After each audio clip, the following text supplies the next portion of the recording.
Hello guys. Hello. This is for Gemini. Gemini, welcome dito sa aking channel. Kapalaran 888. Welcome. Please comment down below if you resonated, guys. And if you're bago dito sa aking channel, if you're new, please like, share, and subscribe. Mag-comment ka nga sa comment section. Para connected ka sa akin. Stay connected kayo. Alright, Gemini. Okay, Gemini, 941.5. Alam mo yung message mo parang same din sa Libra. Panoorin mo yung Libra.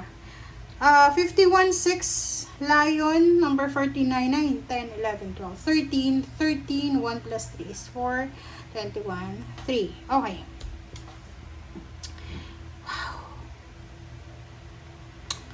Okay.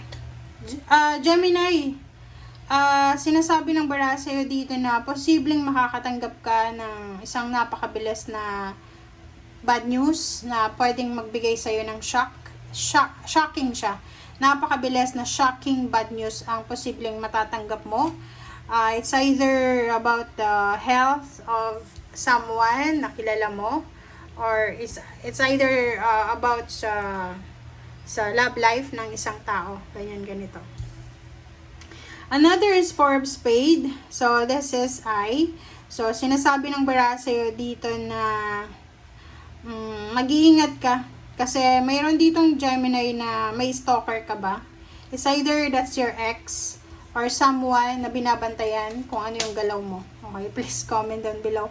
Ito sinasabi ng barahan na medyo suspicious siya. Okay? And pwedeng evil eye din siya. So, you need to be careful kasi parang may nag-evil eye sa mga plano mo, Gemini. Seven of Hearts. So, this is to change. So, prepare yourself, Gemini. Kasi pwedeng this month of May, going to June, going to your birthday month, there's a news about change of residence for better. Nakikita natin dito na there's a long distance relationship na mangyayari. It's either ikaw yung magre-relocate or yung person mo yung magre-relocate.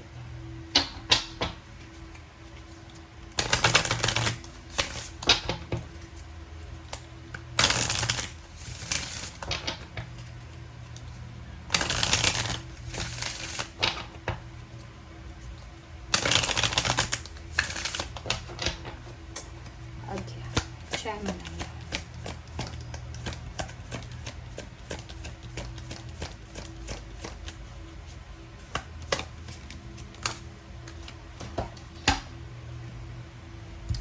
Okay, number 17.8, be honest with yourself, flower, gold, 36.97. Okay. Meron ditong Gemini na it's either relationship to, guys. Hindi ka na ba masaya sa relationship mo? Are you married or in a relationship? May live-in partner? Kasi dito sa barang to, nakikita ko siya dito na hindi ka honest eh.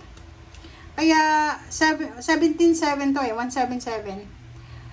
Sinasabi ng bara sa'yo na kailangan mong maging honest sa sarili mo.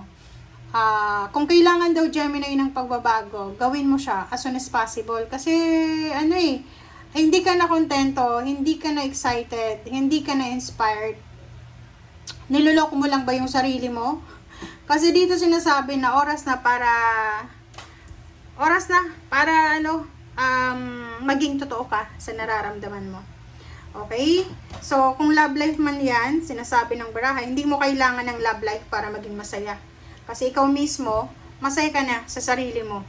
Another is, hindi mo kailangan maging mayaman para maging masaya.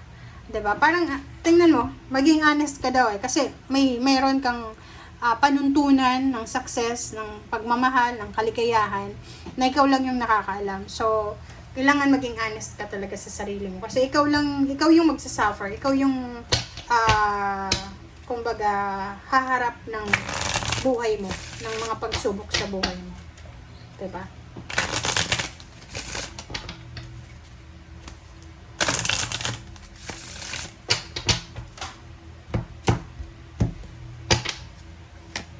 Okay, recovery. balance, forgiveness, and then insecurity. Alright, right. So, recovery, sinasabi ng bara sa'yo na there's a recovery. Parang ano siya, empowerment. Para kasi siyang emperor. So, halimbawa lang may mga opportunities na nagsara sa buhay mo. Okay, sa sayo mismo. Pwedeng hindi ka natanggap sa company na ina-applyan mo. Or pwedeng travel siya, gusto mo pumunta ng ibang bansa. Pwedeng hindi siya natuloy. But, this week, parang isang oportunidad na magbubukas ulit para sa buhay mo. Makaka-recover ka from the failures and disappointments na naramdaman mo dahil sa hindi ito natuloy dati. Medyo na-insecure ka or may mga taong insecure sa'yo. So, sinasabi ng baraha sa'yo na kung marami kang grudges and resentments, siguro yun yung nagpapabigat sa buhay mo. Okay, which is, alam niyo yung mga Gemini, mahilig silang magkimkim ng galit, ng sama ng loob. So, yung barang ito ay para sa'yo, na kailangan na natin ng balanse. Kailangan na Gemini na ibaba mo na. Ibaba mo na yung mga bagahe mo na yan, kasi hindi na yan maganda eh. Magpatawad kung kailangan. Yung mga insecure na yan sa buhay mo, hayaan mo na silang maging insecure sa'yo. Ganun talaga eh, maganda ka, gwapo ka, matalino ka, diba? So, hayaan mo na lang sila. Kasi alam mo, walang Gemini na pangit. Yun, yung isa sa mga blessings sa mga taong sinilang ng Gemini ay talagang itsura. Yung face card, no? Talagang maraming may insecure. Dalawa yung justice mo dito. Dalawang balanse. May insecure sa'yo eh. Tsura mo pa lang, ganda na. Okay, Wheel of Fortune. Oh, may change talaga dito eh. There's a change coming. Love life, guys. May posibleng love life na magbabago. So, kung in a relationship mo ngayon, like love life pa lang, wala pa naman anak, posibleng hindi yan yung mapapangasawa mo. Mag-iingat ka kasi kung lalaki ka, pwede kang mapikot. Pwede mong mabuntis yung relationship mo ngayon. So, wala ka nang kawala. Justice, isang napakabilis na karma ang posibleng darating sa'yo. Isang napakabilis na balita. It's a karmic lesson, karmic justice, freedom. Isang balita na pwedeng magdala sa'yo ng balanse. Napakabilis siya. Okay, napakabilis. Mabilis talaga to. The Moon in Four of Cups. So, nakikita ko sa'yo dito na you will receive an emotional support from someone like water sign, Pisces, Scorpion, Cancer, or from Leo, Sagittarius, Aries, or Earth signs, Virgo, Capricorn, and Taurus. So, family members, friends, makakatanggap ka ng suporta. Napakabilis na suporta this week. Okay? Thank you guys. Bye!